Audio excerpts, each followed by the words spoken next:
원격 수업은 낯설음, 플랫폼 활용의 어려움, 시스템 접속 등 여러 이유로 수업 진행이 어려울 수 있습니다. 하지만 근본적으로 수업이 어려운 이유는 관계 형성의 어려움과 제한적인 상호작용이라고 생각합니다. 선생님과 그리고 친구들과의 관계 형성의 어려움, 친구들과 함께 배우고 성장하는 기회, 배움에 대한 즉각적인 피드백 제공이 어렵습니다. 이에 많은 선생님들이 원격 수업을 고민하고 열심히 준비하고 계신다고 생각합니다.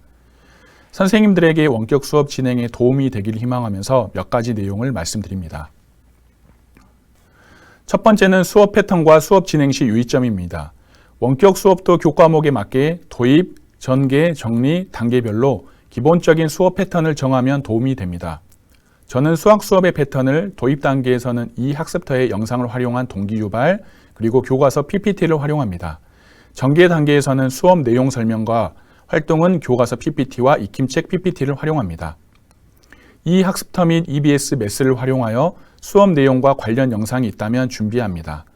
정리 단계에서는 형성평가 및 오늘 배운 수업 내용을 PPT 또는 타블렛으로 판서하면서 수업을 마무리하는 패턴으로 수업을 진행합니다. 수업 진행 시 유의점은 학생들의 음성 소거입니다. 저의 경우 수업이 시작하면 전체 인사 후 학생들의 음성을 소거하고 발언권을 요청한 학생들에게 음성 기능을 허용합니다. 우리가 학교 수업에서도 발표자는 손을 들어 의사 표현을 한 후 발표 기회를 얻는 것과 동일하다고 생각하시면 됩니다. 다음으로 수업 중 돌발 상황입니다. 제가 그동안 원격 수업을 진행하면서 겪은 대표적인 돌발 상황을 세 가지로 정리하여 소개드립니다. 첫 번째, 수업이 빨리 끝난다면. 원격 수업은 교실 수업과 다르게 같은 시간도 굉장히 길게 느껴질 수 있습니다. 상호작용이 제한적이기에 교사가 수업 내용을 전달만 한다면 수업이 빨리 종료됩니다. 수업과 관련된 제2, 제3의 자료 준비가 필요합니다. 무엇보다 중요한 것은 원격 수업은 교사도 학생도 처음이기에 적응의 시간이 필요하다고 생각합니다. 서로가 조금씩 이해하면서 원격 수업을 하다 보면 즐겁게 수업을 할 수 있을 것입니다.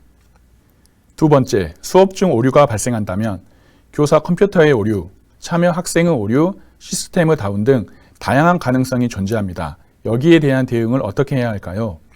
수업 자료는 수업 전에 확인하는 것이 필요합니다. 그럼에도 불구하고 오류가 발생한다면 이것도 수업의 일부분이라고 생각하시면 좋겠습니다. 당황하셔도 당황하지 마시고 아이들에게 현재의 상황을 있는 그대로 설명을 하시면 됩니다. 세 번째, 수업 중 학부모님이 계시다면 혼자서 학습에 참여하기 힘들어 조력자가 필요한 경우를 제외하고는 온라인 수업은 교사와 학생이 수업하는 공간입니다. 실제로 수업을 해보면 같은 반 학생들이 수업 화면에 다른 친구의 부모님이 계시면 싫어하는 경우가 많았습니다. 또한 선생님 입장에서도 학생들과 수업 과정을 학부모님들이 그대로 보시는 것이 수업의 어려움을 초래할 때가 있습니다. 따라서 가정의 원격 수업 규칙을 안내할 때 원격 수업은 교사와 학생이 수업하는 공간에 대한 명확한 전달이 필요합니다. 그러나 가정 환경상 독립된 공간이 없는 경우가 있을 수 있으니 학급 학생의 상황에 맞는 적절한 방법의 고민이 필요합니다. 저의 경우 학생 부모님과의 상담을 통해 헤드셋 착용과 카메라 위치 조절로 문제를 해결했습니다.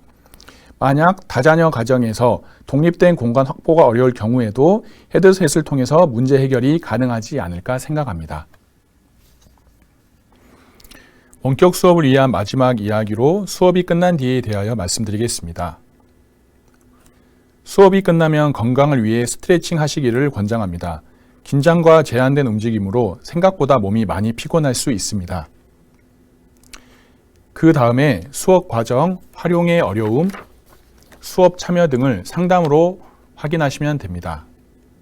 또한 수업에서 과제를 부여하셨다면 온라인 학생 과제를 점검하시고 이를 바탕으로 다음 수업을 계획하시면 됩니다.